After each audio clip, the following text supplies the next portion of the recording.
చౌరస్తాలో నెలకొన్న ట్రాఫిక్ సమస్యలను పరిష్కరించాలని ట్రాఫిక్ డీసీపీకి వినతి పత్రాన్ని అందజేసిన సిపిఐ బృందం. ఉప్పల్ చౌరస్తా జీహెచ్ఎంసీ కార్యాలయానికి ఆనుకొని ఉన్న బస్టాప్లో జిల్లా సర్వీస్ మరియు సిటీ బస్సుల రద్దీ కారణంగా నిత్యం ప్రయాణికులు వాహనదారులు ఇబ్బందులు ఎదుర్కొంటున్నారని, ఈ సమస్యలను పరిష్కరించాలని డిమాండ్ చేస్తూ భారత కమ్యూనిస్టు పార్టీ సిపిఐ ఉప్పల్ నియోజకవర్గ సమితి ఆధ్వర్యంలో Uppal traffic zone 1 deputy commissioner of police మల్లారెడ్డికి సిపిఐ బృందం వినతి పత్రాన్ని అందజేశారు. ఈ సందర్భంగా సిపిఐ రాష్ట్ర కార్యదర్శి విఎస్ బోస్, సిపిఐ ఉప్పల్ నియోజకవర్గ కార్యదర్శి జి దామోదర్ రెడ్డిలు మాట్లాడుతూ ప్రజా సమస్యలను పరిష్కరించాల్సిన బాధ్యత ప్రభుత్వాలపై ఉంటుందని వారు తెలిపారు. ప్రస్తుతం జీహెచ్ఎంసీ కార్యాలయానికి ఆనుకొని ఉన్న బస్టాప్ లో జిల్లా సర్వీస్ మరియు సిటీ బస్సుల రద్దీ కారణంగా రోజు వందలాది బస్సులు ఆగటం వలన నిత్యం ఈ రోడ్డు ద్వారా ప్రయాణం చేసే సాధారణ ప్రజానికం తీవ్ర అవస్థలు పడుతున్నారని వారు పేర్కొన్నారు. ట్రాఫిక్ పోలీసు యంత్రాంగం, పాలక అధికార యంత్రాంగం ఈ ట్రాఫిక్ సమస్యపై నిర్లక్ష్యం చేయకుండా యుద్ధ ప్రతిపాదికన చర్చించాలని, ప్రభుత్వ రంగ సంస్థ అయిన సర్వే ఆఫ్ ఇండియా స్థలాన్ని ఉపయోగించి జిల్లా సర్వీస్ బస్సులను ఇక్కడి నుండి నడిపేలా చొరవ తీసుకోవాలని సిపిఐ డిమాండ్ చేస్తుందన్నారు.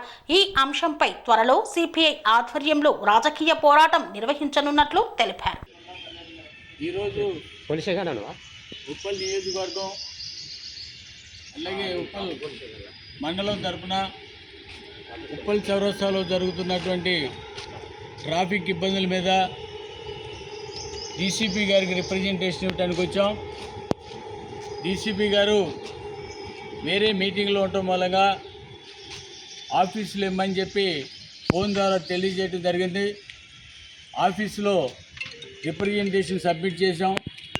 వెంటనే ట్రాఫిక్ అథారిటీ దాని మీద చర్యలు తీసుకుని ఉప్పల్ చౌరస్తాలో ట్రాఫిక్ సమస్యను పరిష్కారం చేయాలని కోరుతున్నాం.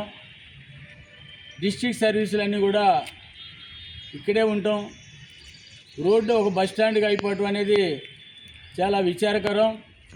ఫుట్పాత్లన్నీ కూడా టాయిలెట్సు, బుకింగ్ కౌంటర్సు వీటితో నిండుండటం ఇది చాలా దారుణం. ప్రభుత్వం ఆర్టీసీనే ఈ రకంగా చేస్తే ఇక మామూలు ప్రజలు ఏ రకంగా చేయాలన్నది ప్రభుత్వం చెప్పాల్సిన అవసరం ఉంది.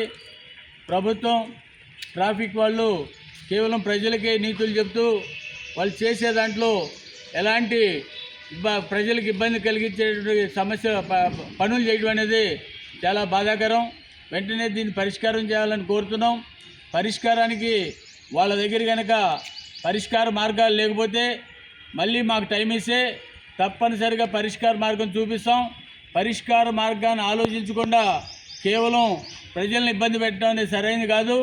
ఈ చౌరస్తాలో ట్రాఫిక్ సమస్యలు పరిష్కారం చేయడానికి అనేకమైనటువంటి పరిష్కార మార్గాలు ఉన్నాయి. ఈ ట్రాఫిక్ పోలీసులు అట్లాగే ప్రభుత్వ అధికారులు దీని మీద ఆలోచన చేయాలి, వెంటనే దృష్టి పెట్టాలి, పరిష్కారం చేయాలి. పరిష్కారం చేసి వచ్చేటటువంటి శ్రీరామనవమి పండగ వస్తూ ఉంది. ఆ రోజున చాలా ట్రాఫిక్ పెరుగుతుంది. అట్లాగే ప్రతి పండగప్పుడు ప్రతి సందర్భంలోనూ ఈ ట్రాఫిక్ అనేది పెద్ద ఇబ్బంది అవుతుంది. ఇక్కడ పెద్ద చౌరస్తా వాక్వే వేసినప్పుడు కూడా, స్కైవే వేసినప్పుడు కూడా ఇక్కడ ఉన్నటువంటి ట్రాఫిక్ చాలా పెరుగుతూ ఉంది. రోడ్ ట్రాఫిక్తో పాటుగా స్కై వాక్ కూడా పెరుగుతూ ఉంది. కాబట్టి వెంటనే అధికారులు పరిష్కారం చేయాలని, పరిష్కారం చేయకపోతే భవిష్యత్తులో పెద్ద ఎత్తున మేము ధర్నా చేస్తామని కూడా ఈ సందర్భంగా తెలియజేస్తా ఉన్నాం. స్వామి బోధానంద గోసేవ ఆశ్రమం సైథాపూర్. జ్యోతిష్యం, వాస్తుశాస్త్రం మన పూర్వీకులు మనకిచ్చిన వరం. దుర్గాదేవి, కాలభైరవ ఉపాసనతో వాక్సిద్ధి పొందిన శ్రీ శ్రీ బోధానందగిరి స్వామివారు మీకు ఎలాంటి సమస్యలున్నా, వాటిలో ముఖ్యంగా ధన నష్టం, ఆరోగ్య నష్టం, భార్యాభర్తల మధ్య గొడవలు, ప్రేమించుకున్న వారు దూరం అవడం, ఎన్ని సంబంధాలు వచ్చినా పెళ్లి ముడి పడకపోవడం, రోడ్డు ప్రమాదాలు, అప్పుల బాధలు, వ్యవసాయంలో నష్టాలు, పెద్దల మాట పిల్లలు వినకపోవడం, ఆరోగ్య శాంతి, గృహశాంతి, మనశ్శాంతి లేకపోవడం, ఇలాంటి సమస్యలు ఉన్నట్లయితే ఒక్కసారి స్వామీజీని కలవండి. మీ సమస్యలకు తగిన పరిష్కారాన్ని పొందండి. అంతేకాక అన్ని రకాల వ్యాధులకు గోపంచగవ్య మరియు మూలికా వైద్యం చేయబడును. నమ్మకంతో రండి, ఆయురారోగ్యాలతో వర్ధిల్లండి. మా అడ్రస్ స్వామి బోధానంద గోసేవ ఆశ్రమం, సైదాపూర్, వీరభద్రస్వామి గుడి దగ్గర, యాదగిరిగుట్ట. సంప్రదించవలసిన నెంబర్ 9849213754 మరియు 9618034138.